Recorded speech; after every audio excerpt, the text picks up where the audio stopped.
Ya construido nuestro tangram, vamos a observar, verificar y obtener propiedades de las figuras geométricas.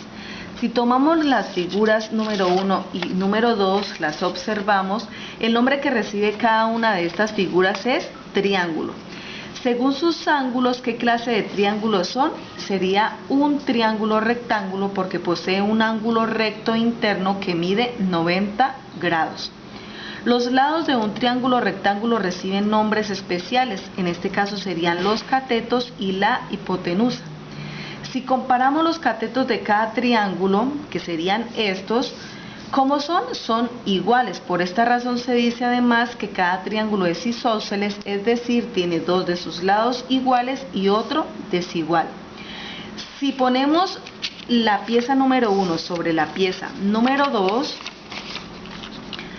¿qué podemos concluir? Que son ángulos congruentes, es decir, sus lados correspondientes tienen la misma longitud y sus ángulos corresponden a la misma medida.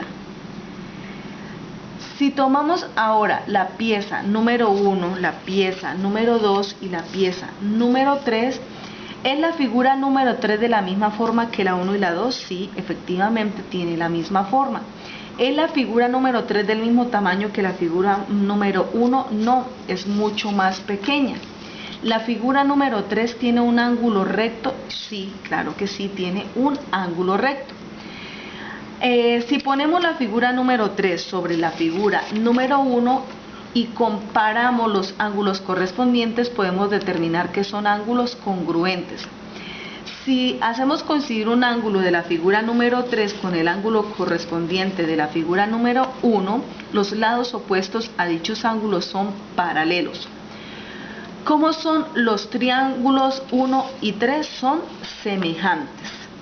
Ahora, si tomamos las figuras número 4, 5, 6 y 7, armaríamos un trapecio. Aquí está armado nuestro trapecio. ¿Qué características tiene un trapecio? Que por lo menos dos de sus lados son opuestos, es decir, es el que tiene los lados no paralelos de igual medida. ¿Qué clase de trapecio obtuvimos? Sería un trapecio isósceles, es decir, es el que tiene los lados no paralelos de igual medida. Ahora, si rotamos un triángulo en el trapecio, obtendríamos un romboide. Vamos a realizar nuestro romboide. Aquí quedaría nuestro romboide. ¿Qué características tiene un romboide? Que sus lados opuestos son paralelos y ángulos consecutivos. Ahora, si tomamos la figura número 1, la número 3 y la número 4, ¿qué tienen en común los triángulos? Que la medida de sus ángulos son en la medida de sus ángulos y que son triángulos isósceles, es decir, tienen dos de sus lados iguales y otro desigual. ¿En qué se diferencian los triángulos 1, 3 y 4? Únicamente se diferencian en el tamaño. ¿Y cómo son los ángulos 1, 3 y 4? Son semejantes. Tomando las 7 piezas del tangram, ¿es la figura número 6 congruente con alguna otra figura? Sí, efectivamente es congruente con la figura número 4, tiene la misma forma y tiene la misma forma que alguna otra figura. Sí, la figura número 6 tiene la misma forma que la figura número 1, que la figura número 2, que la figura número 3 y que la figura número 4. Ahora, vamos a describir la figura número 7. Esta figura geométrica recibe el nombre de romboide.